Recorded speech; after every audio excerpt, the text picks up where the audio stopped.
Hello everyone! For today's video guys ay ito yung pag-celebrate namin ng aming New Year. Kumain na lang kami sa labas guys ng araw ng January 1st, 2025. Ganito na namin sinelebrate ang aming New Year guys dahil nung 31 lahat kami ay nag-work. Bumili lang kami ng Jollibee para sa aming New Year's Eve dinner. At kinaumagahan, ito na yung araw na kumain kami sa labas guys. At ang napili naming puntahan ay itong buffet restaurant. So, bali halo-halo ang pagkain dito. May Japanese, may Chinese, meron ding Western.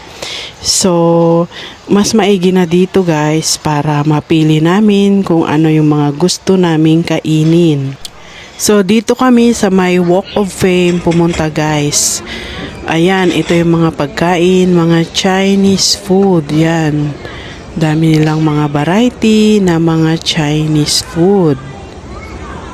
Yan, masasarap. Pero, kahit marami yan guys, hindi ko naman tinikman lahat. Kung ano lang yung mga gusto ko, yun lang ang kinukuha ko. At dito naman ay ang kanilang salad bar. Ayan, mga salad nila, seafood, gulay, at kung ano-ano pa. At syempre, dahil holiday ngayon guys, meron silang pa crab leg. At nakita naman ako sa mga decoration ito. Ito yung section ng mga sabaw.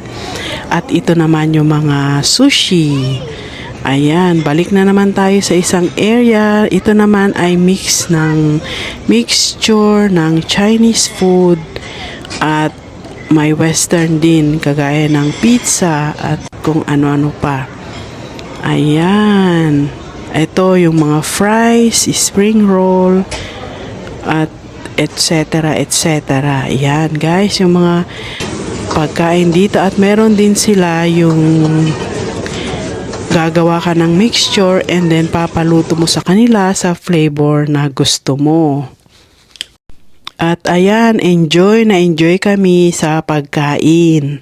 Kumusta naman ang inyong New Year, mga pamilya at mga kaibigan? I'm sure everyone is happy na sumalubong nitong year 2025. Happy New Year everyone! All the best this year of 2025. At ayan, naglalakad na naman kami guys para sa susunod na aming plate. At busog na busog kami guys, kaya kukuha na kami ng aming dessert. Ito yung kanilang mga pa-dessert, mga cakes. At syempre, meron ding mga prutas. Hindi ko naman tinikman lahat ng mga yan. Ayan yung kanilang mga prutas. At ito, nadaanan ko na naman itong mga nagluluto. So, ipapaluto mo kung anong gusto mong kainin dyan. At ito na yung gusto kong kainin na dessert. Ayan yung bochi na may sesame siya na may red bean sa loob. Ayan yung creme brulee. Ayan, ito kinakain ko na guys, yung bochi. Papakita ko yung laman. Meron siyang red bean sa loob. Ayan, gustong gusto ko to. Kaya yan ang pinili ko. Hindi ko hilig yung mga cake. Nakakasawa na kasi ang cake.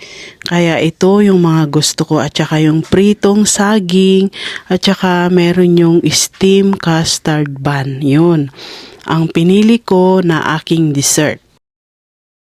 At ito, ipakita ko yung itsura ng buo na yung bochi yata yung tawag doon. Ayan.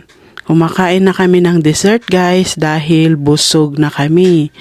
So, ayan, ito yung kinakain ko guys, yan yung sinasabi ko na pritong saging na meron siyang arena, parang maruya yung lasa.